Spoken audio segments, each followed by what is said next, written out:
안녕하세요, 맛조개입니다. 바이든 정권이 들어서고 얼마 안 됐는데 뉴스가 정말 많이 나오고 있습니다. 여러분들과 공유하고 싶은 뉴스가 정말 많지만 너무 많아서 오늘은 2개 정도만 이야기해 보려고 합니다.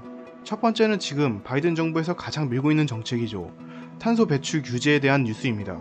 두 번째는 음모론인데 바이든은 조종당하고 있다 라는 이야기 많이 들으셨죠? 그럼 누가 조종하고 있냐 라는 것에 대한 뉴스에 대해서 이야기해 보겠습니다. 일단 첫 번째부터 가보겠습니다. 지구온난화는 여러분도 아실 겁니다. 간단히 전 세계적으로 기온 상승을 하는 것을 말하는 것이죠.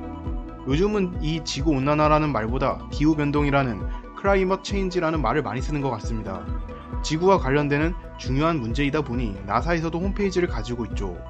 지구온난화는 온실가스에 중점적이었다면 이 기후변동은 좀 더 많은 의미를 내포해서 태양이 지구에 미치는 영향이나 빙하작용, 온실가스, 궤도변화 등 좀 더 다양한 의미를 내포하고 있죠.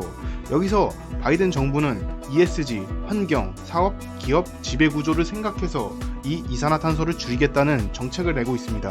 이 탄소는 미국에서만 줄이면 되는 문제가 아니죠. 가장 큰 걸림돌은 중국일 겁니다. 지금 중국에서 엄청나게 탄소를 배출하고 있습니다. 그래서 바이든 정부는 이 탄소 정책을 최우선으로 생각하니까 중국과 협상하는 과정에서 바이든이 중국이 하고 있는 인권 문제를 어느 정도 묵인하지 않을까라는 추측이 나오고 있죠. 여기서 존 케리는 이 기후 정책으로 중국을 압박하는 정책은 약해지지 않을 거라고 말하고 있습니다. 이 존 케리라는 사람은 2013년부터 2017년 오바마 정부 시절에 국무장관을 하던 인물이죠. 그리고 지금 바이든 정부에서는 대통령 기후 특사라는 역을 맡고 있습니다. 부시 주니어 때 민주당의 대통령 후보로 부시 주니어와 대통령 자리를 두고도 싸운 적이 있는 사람입니다. 아무튼 다시 본론으로 돌아와서 바이든 정부는 이 기후 정책을 최우선적으로 생각하고 있습니다. 이런 모습에 기자회견에서 한 기자가 존 케리에게 이 기후 변화 정책을 실현하기 위해서 중국이 하는 악행을 용서하는 거 아니냐라는 질문을 했습니다. 이 답변으로 존 케리는 바이든 정부가 지금 기후변화 문제를 가장 최우선적으로 생각하는 건 사실이다. 분명히 우리는 중국과 의견에서 심각한 차이가 있다. 하지만 중국의 지적재산 절도와 남중국해에서의 침략 같은 문제는 이 기후와 관련된 정책에서 어떠한 것으로도 거래되지 않을 것 이라고 중국과 인종차별이나 여러 문제들은 어떠한 타협도 하지 않을 것 이라고 말하고 있습니다. 기자의 이러한 질문은 무례해 보일 수도 있지만 이런 생각을 가지는 것 어찌 보면 당연합니다. 2020년 12월 22일 기사가 하나 있는데 여기서 존 케리가 기후변동 문제를 협상하기 위해서 인권 문제 같은 것을 타협할 수도 있다 라는 기사가 나왔기 때문이죠. 거기서 존 케리는 이런 말도 했습니다. 미국이 탄소 배출을 0으로 하더라도 지구에 영향은 없을 것이다. 왜냐하면 탄소 배출을 봤을 때 세계에서의 배출 3할은 중국이 하기 때문, 즉 중국이 줄이지 않으면 크게 변하지 않을 것임을 존 케리는 강조하고 있습니다. 이러한 기사 때문에 존 케리가 중국의 인권 문제를 포기하더라도 기후 정책을 우선시하지 않을까라는 생각이 나올 수 있는 것이죠. 현재 대부분의 바이든 정부의 강요 내정자들은 이런 중국의 위구르 민족 말살 정책, 홍콩 탄압 등을 보고 제노사이드, 학살이라고 말하고 있습니다. 대부분이라는 것은 아닌 사람도 있다는 것이죠. 린다 토마스 그린필드 유엔 주지 미국 대사 내정자는 이런 제노사이드, 학살에 대해서 학살이 아니라고 인정을 부인하고 있습니다. 일단은 재검토를 해보자, 제노사이드라는 말은 아직 이르다 라는 입장을 취하는 것이죠. 유엔 주지 미국 대사 내정자가 이런 입장을 보이고 있기에 존 케리가 중국과 인권 문제로 협상하여 탄소를 줄이게 만드는 게 아닐까 라는 예상이 좀 더 힘을 보태고 있습니다. 그리고 또한 영향받는 것이 에너지 관련 기업들이죠. 탄소 배출을 줄이기 위해서 이런 탄소 배출 발전 시설을 중단하고 친환경 재생에너지 도입을 추진할 거라는 전망이 있습니다. 석유, 천연가스, 석탄을 다루는 기업들에게는 타격이 있지 않을까 싶습니다.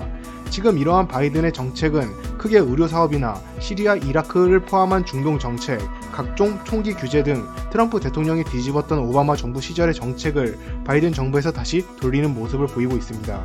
두 번째 뉴스는 바이든은 바지 사장 관련입니다. 최근 바이든이 조종을 당하고 있다 라는 이야기가 많이 나오고 있습니다. 바이든이 남이 시켜서 사인을 하는 동영상도 퍼지고 있고 수많은 대통령령을 내리고 있기에 이런 소문이 퍼지고 있는 것 같습니다. 역대 대통령 중 첫 주 동안 대통령령을 내린 수를 보면 클린턴이 2건, 부시가 2건, 오바마 5건, 트럼프 4건 이렇게 10개가 넘어가지 않았습니다. 여기서 바이든은 첫 주 동안 대략 30개 정도의 대통령령을 내렸습니다. 또한 아직 10일째 되지 않았는데 29일 기준으로 45개의 대통령령을 내리고 있습니다. 비정상적으로 많다는 것이죠.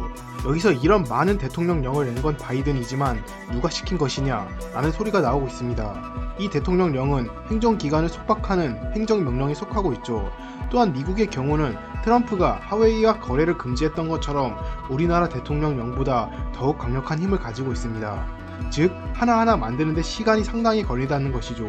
그런데 이 짧은 시간 동안 저렇게 많은 대통령령을 내린 것으로 보아 바이든이 대통령령을 내리는 게 아니라 다른 누군가가 시키고 있다라는 추측이 나오고 있습니다. 이것에 대해서 폭스뉴스는 바이든과 해리스는 잊어버려라. 여기 진짜로 새로운 행정부를 장악한 사람이 있다 라면서 바이든을 조종하는 사람을 지목하고 있습니다. 바로 수전 라이스이죠. 수전 라이스는 바이든 정권에서 대통령 자문기구인 백악관 국내정책위원회의 국장입니다.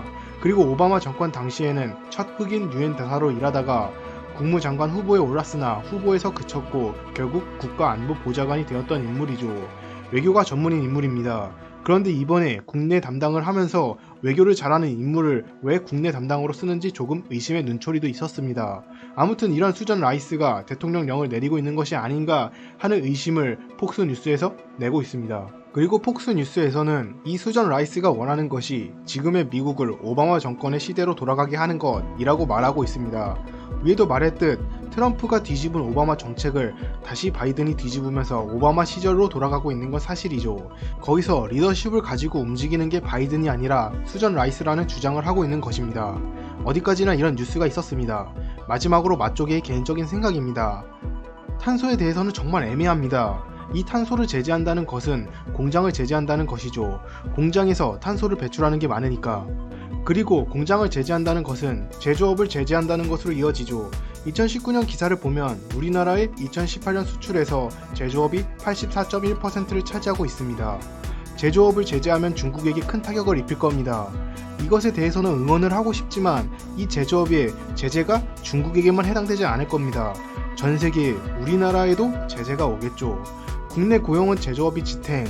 네, 우리나라에서 실업률이 오를 수도 있다는 겁니다. 실제로 오바마 정부 시절 탄소 규제로 석유, 석탄 관련 종사자들이 일자리를 잃으면서 실업률을 증가시켰다는 평가도 있습니다. 물론 당시 석유, 석탄 전쟁 시절이라 이 정도면 선방한 것이다 라는 반대의 평가도 있습니다.